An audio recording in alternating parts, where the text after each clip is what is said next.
हमारे साथ डॉक्टर अमित ठंडानी मौजूद हैं, जो निदेशक हैं निरामय अस्पताल के, और इसके अलावा साथ जुड़ रहे हैं किशोर तिवारी, प्रवक्ता शिवसेना उद्धव, और ज्योति वाघमारे, प्रवक्ता शिवसेना। आप सबका स्वागत है। डॉक्टर साहब, पहले आपसे शुरुआत करना चाहती हूं समझने के लिए कि यहाँ जो हुआ महाराष्ट्र में इस मैदान में, उसके पीछे वजह गर्मी बहुत तेज थी, पर बताया जाता है कि जो नमी के साथ गर्मी होती है वो और भी ज्यादा असहनीय हो जाती है। तो आप हमें बताएं कि यहाँ पे क्या हुआ जब हुआ होगा कि 11 लोगों की इसमें जान गई है और इतनी ज्यादा तादाद में लोग बीमार भी पड़े हैं। नमस्ते। काफ़ी गर्मी है आज मुंबई में, नवी मुंबई में, और हीट वेव तो चल ही रही है। करीब करीब मोर देन 40 डिग्रीज टेम्परेचर गया था दोपहर के वक्त। और व्यवस्था कितनी भी खुले मैदान में अगर करेंगे तो जब इतने ज़्यादा लोग जमा होंगे तो उसका असर तो देखने मिलेगा ही हमको। आई फील जब ऐसी रैलीज होती हैं, इतनी बड़ी रैलीज होती है, तो टाइमिंग को थोड़ा सा ध्यान में रखना चाहिए। ये समर मंथ्स में, अभी तो समर के जो मंथ्स हैं 2-3 मंथ बाकी हैं, प्लस हम लोग के पूरे अभी 1 साल भी बाकी है, इलेक्शन रैलीज भी बहुत सारी होने वाली हैं। तो ये थोड़ा सा टाइमिंग का इस वक्त पे ध्यान रखना पड़ेगा, क्योंकि हीट वेव में अभी लाखों लोग जमा है, उसमें से a few hundred have fallen ill and it is very unfortunate.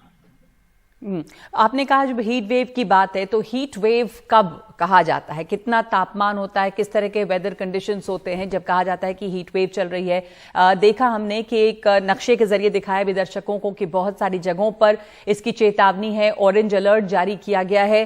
कब किस जो स्थिति है वो खतरनाक हो सकती है लोगों के लिए? किस तरह के एहतियात होने चाहिए इसमें? जो यहाँ हमने देखा कि लोगों की मौत तक हुई और बीमार पड़े, वहां पर क्या एहतियात होना चाहिए था? डॉक्टर अमित ठंडानी। हाँ जी। तो इसमें एक तो जो आउटसाइड टेम्परेचर है यहाँ पर तो काफ़ी ज़्यादा था, मुंबई में भी चल ही रहा है। एंड नॉर्मली कोई भी टेम्परेचर होगा जो 35 के ऊपर जाएगा तो we have to be careful. उसके अलावा जो सर, जब आप कहते हैं कि we have to be careful, तो उसमें क्या होना चाहिए था? जैसे यहाँ पर जो लोग जिनकी जान गई, वो किस तरह के प्रिकॉशंस लेते जब आप सुरक्षित रह सकते थे? एक तो लोगों को बेसिक पानी और टोपी, ये 2 चीज़ तो पकड़ाना ही चाहिए।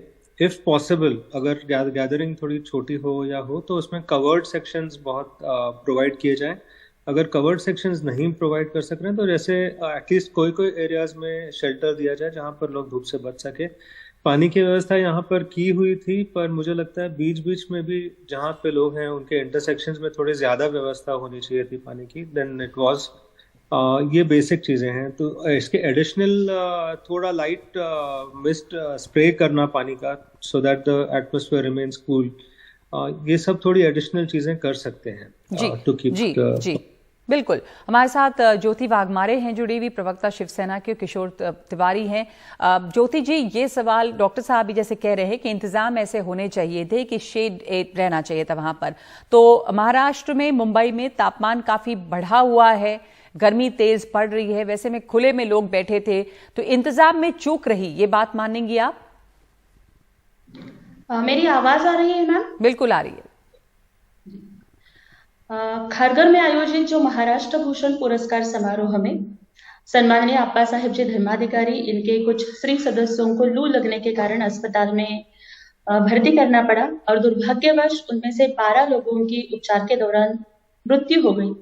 ये बहुत ही दर्दनाक और दुर्दैवी घटना है, और महाराष्ट्र शासन की तरफ से, मुख्यमंत्री एकनाथ जी शिंदे की तरफ से मैं उन सभी मृतकों को श्रद्धांजलि व्यक्त करती हूँ, और मैं उनके परिवारों के दुख में शामिल हूँ।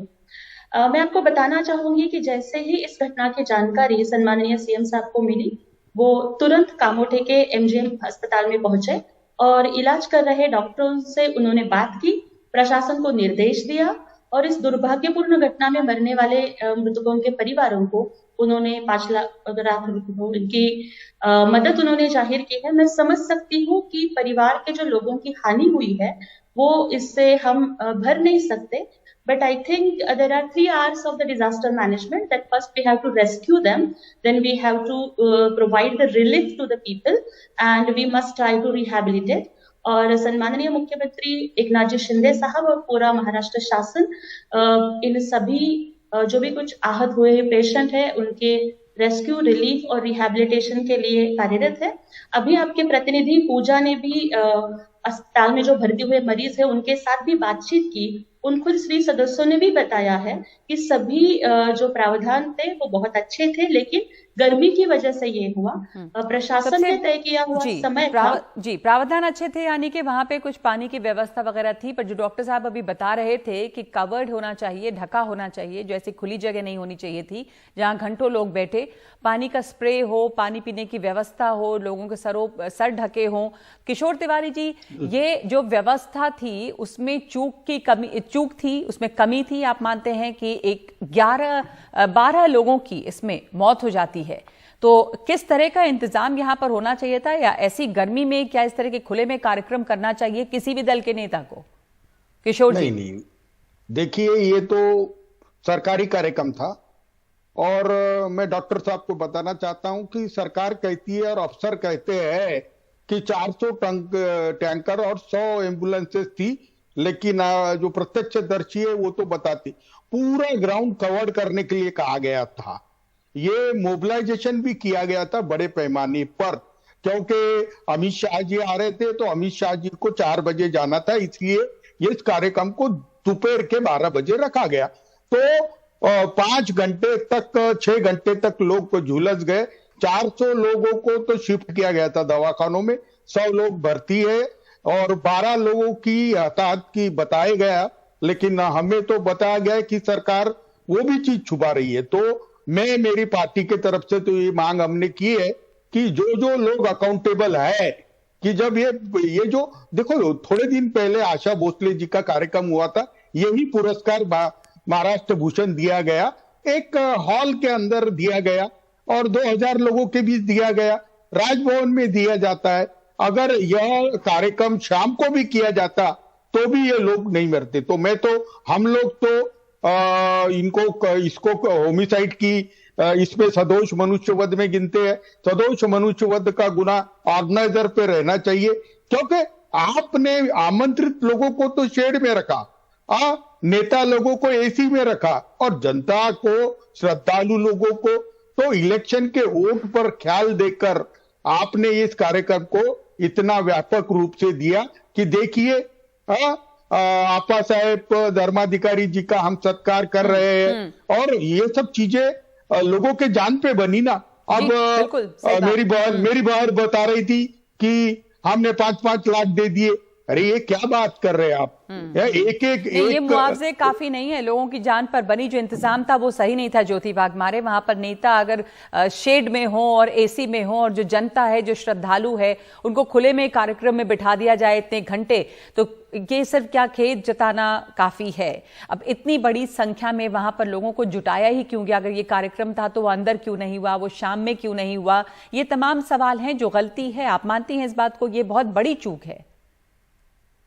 मैडम, मैं आप सभी को बताना चाहूंगी कि सम्माननीय आपा साहिब जी धर्माधिकारी, इनका जो स्वच्छता, पर्यावरण और आध्यात्मिक क्षेत्र में काम है, उनके लाखों के संप्रदाय में जो श्री सदस्य है वो भक्ति के कारण वहां पर आए हुए थे। श्रद्धा का विषय वहां पे था और अगले बारे में जो भी कुछ प्रिकॉशंस लेनी है वो हम जरूर लेंगे। इस बार भी शासन की तरफ से सभी प्रिकॉशंस ली गई थी, लेकिन अचानक से लेकिन शासन की तरफ से प्रिकॉशन कैसे ली गई थी ज्योति जी? वहां पर लोग तो खुले में बैठे थे, तो उन लोगों को पूरा का पूरा इलाका जो है वो ढका होना चाहिए था, जैसे कि आमंत्रित लोगों के लिए तैयारी की गई थी। जो आम जनता या श्रद्धालु हैं उनको भी हक है कि वही उनको इंतजाम मिले। सिर्फ ढका हुआ नहीं था मैडम, लेकिन वहां पे पानी की सारी तरतूब की गई थी, सभी एम्बुलेंस वहां पे थी, हमारी मेडिकल टीम नहीं, एम्बुलेंस थी, पानी था, सर के ऊपर उनके छत नहीं थी, उनको ढका हुआ नहीं था कुछ भी, उनको खुले में बिठाया गया था मैदान में। यही तो बात कहा जा रहा है ना कि आमंत्रित लोग जो थे वो छांव में थे, जो श्रद्धालु और जो आम जनता है उनको खुले में छोड़ दिया गया था। नकबा जी, एक बात ऐड करूं जी? नकबा जी, हाँ, कहिए।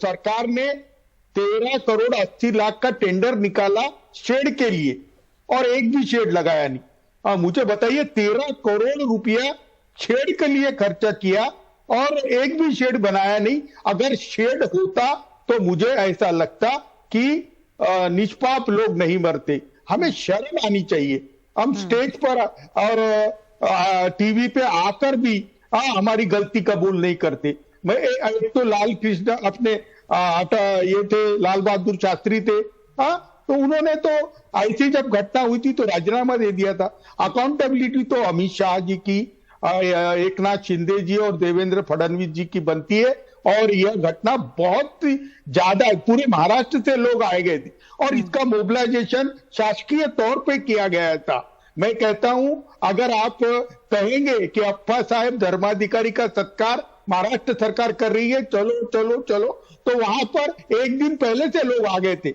लेकिन परेशानियां वही थी कि पानी के लिए अप्रोच नहीं था और फायर ब्रिगेड के लिए अप्रोच नहीं था। मैं बताता हूं ये लोग खुले में नहीं होते और 5 घंटे तक नेता लोग उनको भाषण दे दे के अधमरा नहीं करते। तो मुझे लगता नहीं, अभी आप 12 बता रही है, मुझे मालूम पड़ा है 20 लोगों की मौत हो गई है, तो ये तो गंभीर बात है। और मुझे ज्योति जी, तो आप ज्योति जी, ये 5 घंटे तक नेताओं का भाषण चला, लोग अधमरे होते गए और सिर्फ पानी का इंतजाम वहां पर रहना ये काफी नहीं था। आप ये जो बात अभी यहाँ पर कह रहे हैं किशोर तिवारी जी, आप मानेंगी कि सीधे सीधे ये मानना चाहिए कि ये बड़ी गलती हुई? मैडम, किशोर तिवारी जी जो कुछ बातें कह रहे हैं मैं उनसे बिल्कुल भी सहमत नहीं हूँ, क्योंकि 5 घंटे प्रोग्राम चालू नहीं था।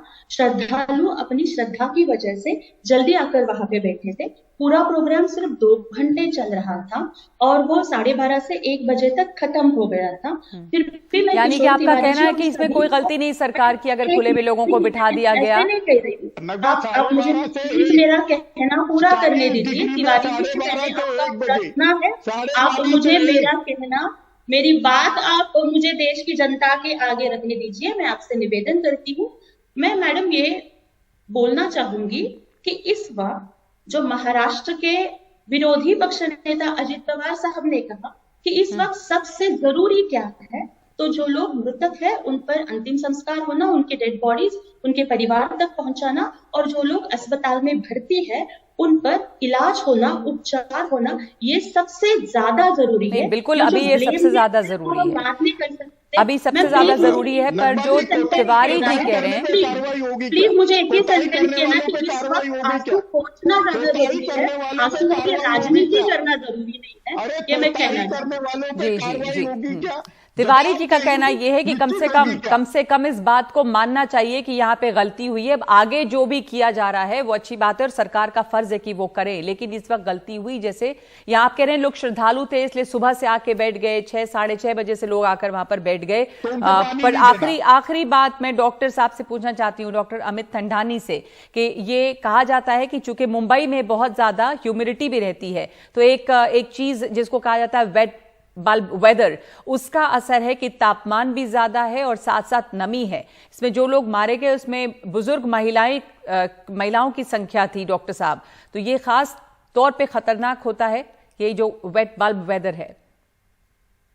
हाँ, उसका टेम्परेचर इफेक्ट जो होता है वो ज्यादा होता है, और मुंबई में तो ये बिकॉज कोस्टल एरिया है एंड खारघर खास तौर पर एकदम क्रीक के पास ही है, तो इस एरिया में ह्यूमिडिटी काफी हाई है और उसकी वजह से इनफैक्ट और भी ज्यादा गर्मी का असर देखने मिलता है एंड फ्लूइड लॉस भी ज्यादा होता है इसमें, बिकॉज स्वेटिंग काफी होता है।